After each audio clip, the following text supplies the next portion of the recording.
Good morning, everyone, and welcome to our Meet Our Member campaign. We're hosting today Michael Vourakes, Director at Lambton College in Toronto, to talk about Canadian education and how Lambton College in Toronto has been helping international students to enter the Canadian market and succeed in their immigration path. So, Michael, hello, welcome, and thanks for being here. Oh, Carolina, thanks very much. It's my pleasure to be here with you. Thank you. So, why don't we start by you telling us a little bit about yourself and about Lambton College in Toronto, including the partnership between Sester College and Lambton? Sure, Carolina. I've been around post-secondary education for 20 plus years. So I was vice president academic at St. Clair College. I was the dean of business at Centennial College. I've been with Sester College and Lambton College here for the past 7 years. It's a public-private partnership, so we started in summer of 2011 with one program, and we currently have 19 programs in business, health, and technology, and students from 44 different countries. So it's public-private partnership. We've got we just renewed our 10-year agreement for taking care of students. So it's Lambton's program. Lambton has the quality standards. Lambton has the hiring of professors. And Lambton issues the letter of acceptance, does all the recruiting. So we have a quality assurance department that meets or exceeds their standards. And we've had over 13,000 graduates since the summer of 2011. So it's been a good it's been a good run. Incredible. And so pre-pandemic, right? We're talking about the COVID-19 crisis. Like, in over the past few years, you saw a big increase of Brazilian students attending Lambton College and coming to Canada through the education path. Has Brazil become a target market for you, and why?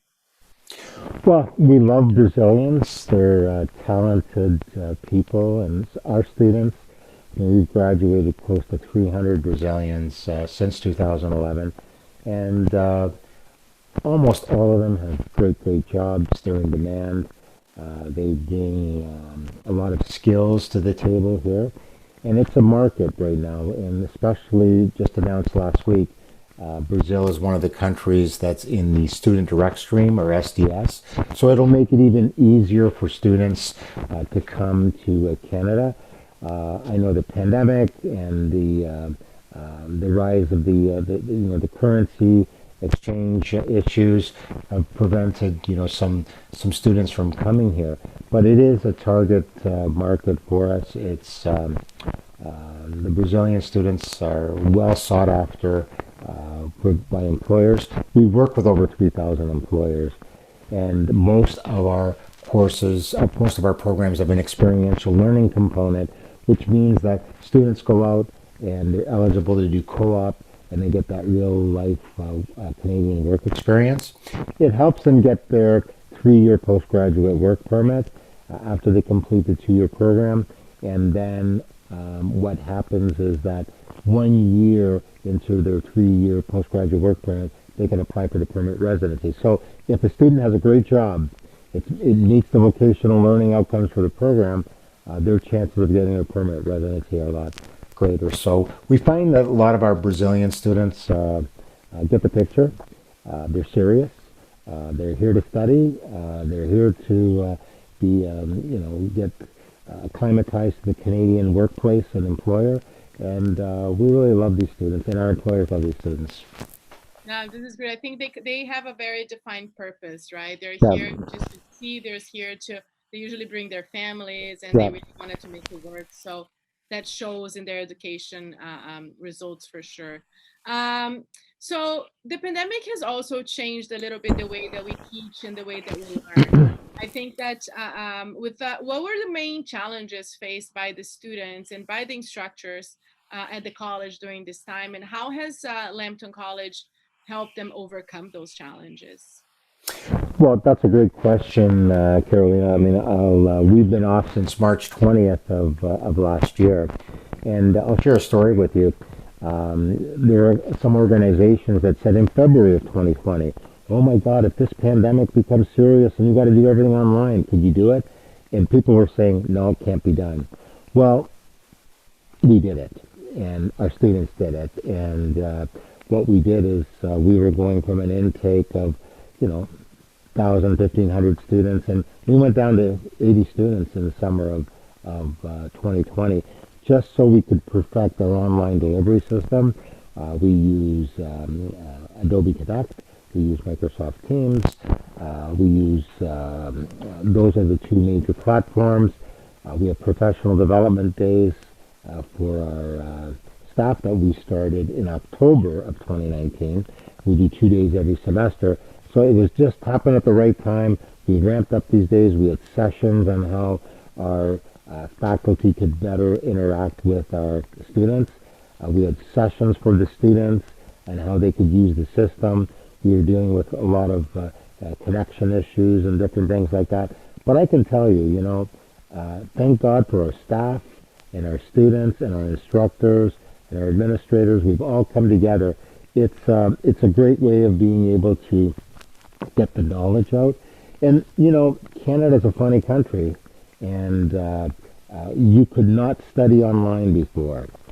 You could not get credit from abroad for the work that you did online. So Canada realizes the value of international immigrants, international students, because Canada knows that immigrants built this country. They said, yeah, you can study online. You can start without a study permit, get approval in principle. And I have to say, with approval in principle, 90% of our students get approved for a study visa because you need a visa to come to Canada. So July 5th, the quarantine rules changed a bit again, where they allow fully vaccinated travelers, Canadians and permanent residents, to forego some of the requirements of quarantine. So I'm a proud Canadian, and Canada's done a lot, you know, to in this pandemic to help keep that talent coming to Canada and help us engage our students so they can put their best foot forward out. We have lots of networking opportunities. We do it all online, webinars, seminars, LinkedIn. We're one of the top LinkedIn learning institutions in North America. You know, we do a lot to help our students so they can really have that virtual coffee with the employer, really connect with the employer, and then meet the employer's needs, whether it's in person or online. So the pandemic has taught us a lot, and I think we're better prepared. The future, what I think the future holds, Carolina, I don't think you're going to see 100% return to the class. I think it's always going to be a hybrid, because our students are asking right now. They're saying, hey, we did this online. Why do we have to come in person? So there's got to be a reason for someone to come to the classroom. So a great guest speaker, a great event, something that is hard to do online. Of course, we'll do it in person. But the question of why are you doing it in person when you could do this online is always going to be asked. And as we progress further into this pandemic, because we're starting fall 2021 online, and our position is we're going to start online, and we're going to start to transition back when it becomes safe for our students, staff, and instructors. So when is that? Is that November 1st? Is that January 1st? I don't know when it is, but when it's safe, we're going to do that. But I think the future will be hybrid. Yeah, that was gonna be my next question, and I think I agree with you. Like, it's hard to predict, right? So far, if you Yeah. look at right now, at this moment, take a snapshot of how Canada is right now. Yeah. Maybe it'll be all safe to open in September, but with the variants and everything that's going on, who knows? But I'm Yeah. happy to see everyone evolving, right? And everybody, and like that goes from universities, colleges, but the workplace as well, and how people really like brought the best of them to the Yeah. online world and prove to everyone that it is possible Of to do course. business online. And so I'm glad that Lambton is taking the lead on this and trying to really figure it out what Yeah. how it's going to look like in like 2 years from now, right? Yeah. The international learning and the opportunities for international students. So talking a little bit about the quality of the courses, how does the college, how does Lambton College keep their courses current with today's market needs? Because we know that there's a, again, like the needs are evolving. There's new professions coming up. There's old professions that are becoming less and less needed. So how do you keep with the current market needs, and where do you see opportunities for foreigners and for specific Brazilians looking to immigrate to Canada through the education pathway? Yeah, thanks, Caroline. I really appreciate your question because any educational institution is about two things, the curricula and the students. So the students need cutting edge curricula to offer the most value to employers. So we constantly look at our programs, some specific ways. We have program advisory committees. So program advisory committees are for each program, mandated by the government, chaired by an external voting member, and internal members like myself and students and faculty and coordinators who are on the committee are internal resource people. But we have one comment in mind. How do we make our program the most valuable possible to the employers? The second thing we heard from our instructors, we have the program curriculum committee. So the coordinator of each program meets with the instructors and says, hey, how can we make the program better? And the program curriculum committee provides that input. Those two pieces of information, program curriculum committee and program advisory committee, the minutes are taken and provided to Sarnia's quality control department. Sarnia looks at it and says, okay, we can make some changes to the program that can make it even better. And the graduates offer even more value to their employers. Now, the other thing we do is we refresh the courses every single semester. We have a course refresher, we have portfolios. So we look at it where the coordinator sits with the faculty and looks at the program and says, like, what do we need? What can we do better? What's obsolete?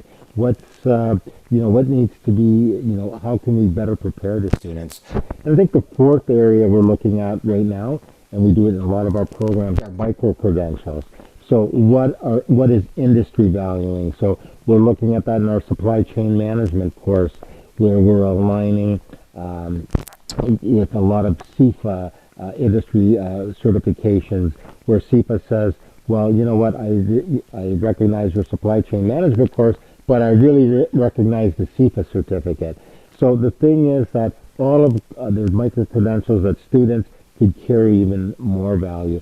Our construction project management students have the Working at Heights course.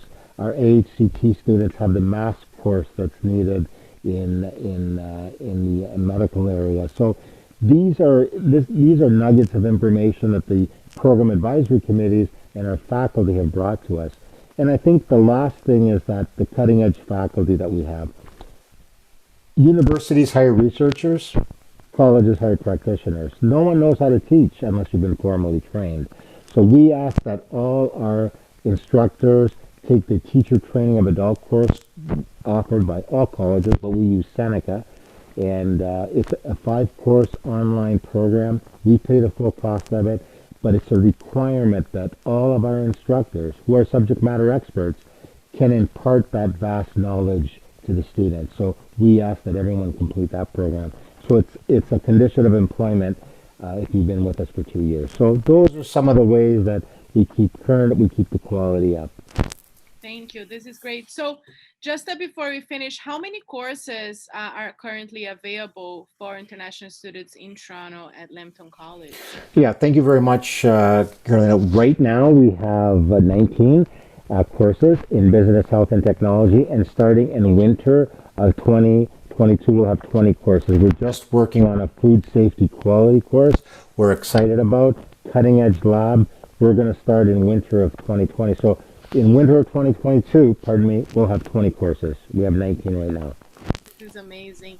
So thank you very, very much, Michael, for being here today, for your time, for your partnership. Oh, my pleasure. Thank you. Thank you for your questions. Yeah, and for the Brazilians looking to immigrate to Canada through education pathway, looking for postgrad courses here in Canada, or that are looking for a solution and trying to immigrate to the education pathway, please check out Lambton's website, where you can find all the available courses they have for you as well. If you have any questions or any specific questions, please connect with us, and we'll be happy to contact and to connect you with Lambton, with Michael and his team here in Toronto as well. And if you wanted to learn how to become a member of the BCCC, please contact us at info@bruskintimber.org. So thank you, Michael, again for being here Thank you, today, Carolina. and stay Thank you, safe. Carolina. And I'll see Thank you you all. very much. Thanks a lot. Thanks, Mariana. Thanks, Carolina. Bye bye. Take care. Thank you. All the best. Bye bye.